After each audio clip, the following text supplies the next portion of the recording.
चुनाव के बाद बच्चों की तरह नहीं रोना।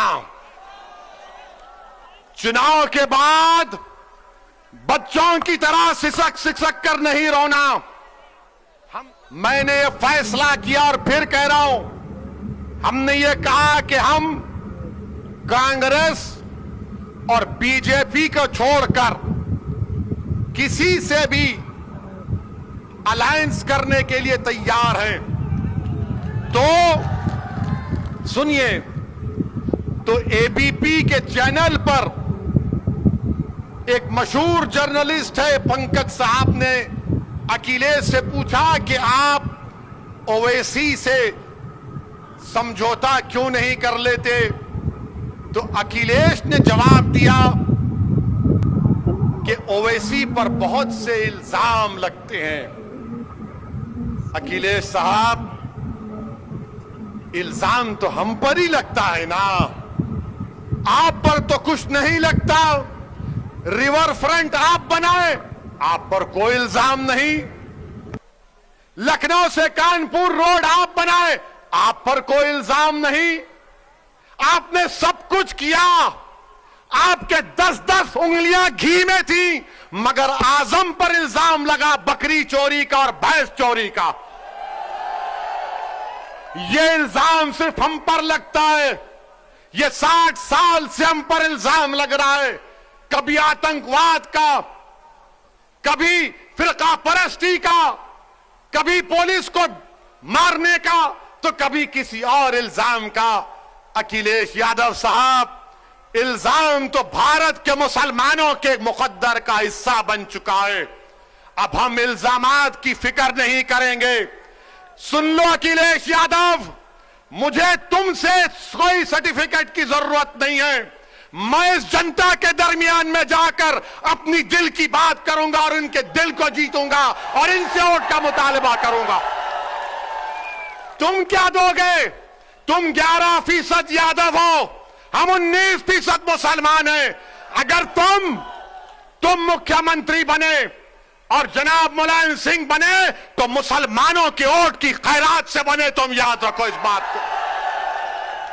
हम पर इल्जाम, अरे हमारे पे कुछ इल्जाम लगा, हमारी तारीख गवाह है, हमारी नबी की सीरत की किताबें पुकार पुकार कर कह रही हैं कि जिस पर इल्जाम लगता है अल्लाह उसको कामयाब करता और करेगा इंशाअल्लाह ताला।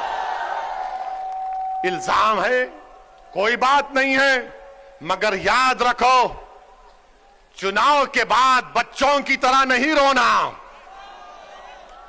चुनाव के बाद बच्चों की तरह सिसक सिसक कर नहीं रोना। हम तो रोते हैं अपने रब के सामने हाथ उठाकर।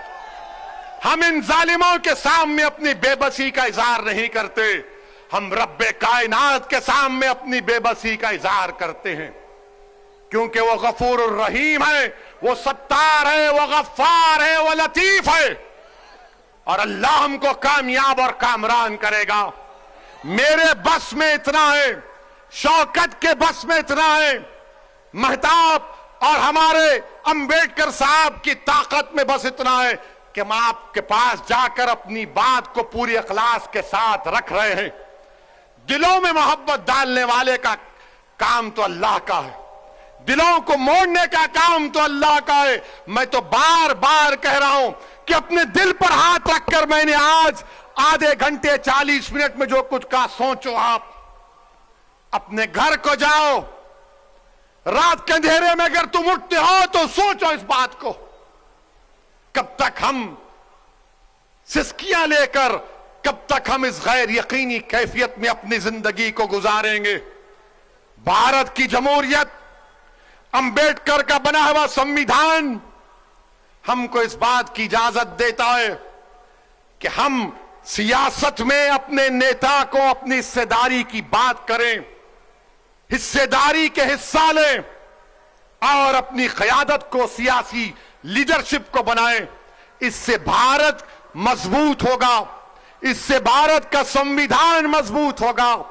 यही चंद गुजारिशात मैं आज तक कहने के लिए आया हूं।